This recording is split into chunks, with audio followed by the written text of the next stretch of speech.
The internet gateway Yahoo more than doubled its profits in the first quarter. They saw their advertising sales go up by 55%. This is the company that's the owner of the most visited internet website.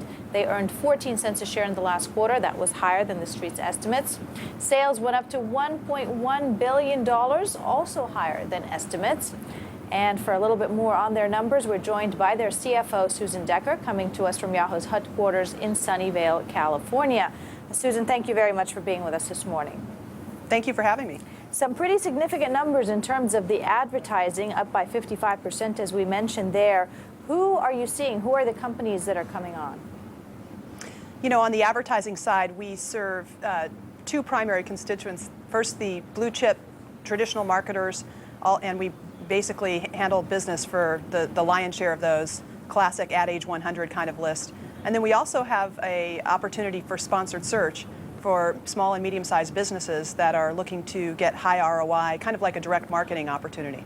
So are you seeing basically most of the growth coming from the graphic banner ads? Is that something that's doing better? The text ads that appear alongside some of the search results?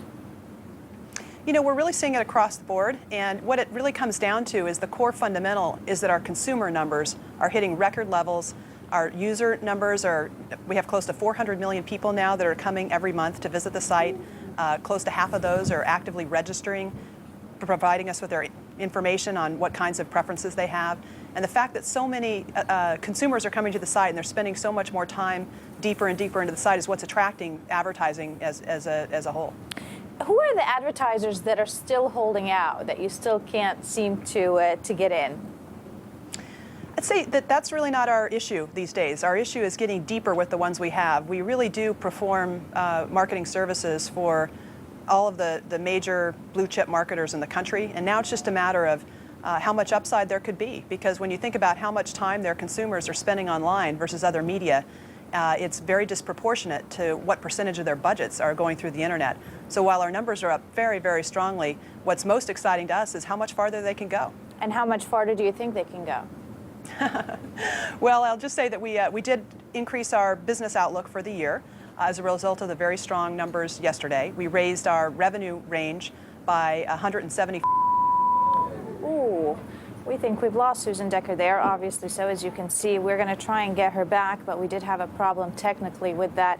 In the meantime, we're taking a look at shares of Yahoo today because, as we mentioned, they came in with much better than anticipated numbers, and Yahoo shares this morning are up by $1.45. Percentage-wise, shares of Yahoo are up 4%. That is on top of a 2% gain that we saw yesterday in the shares. The shares trading right now at $34.70. Also, other news this morning to tell you about.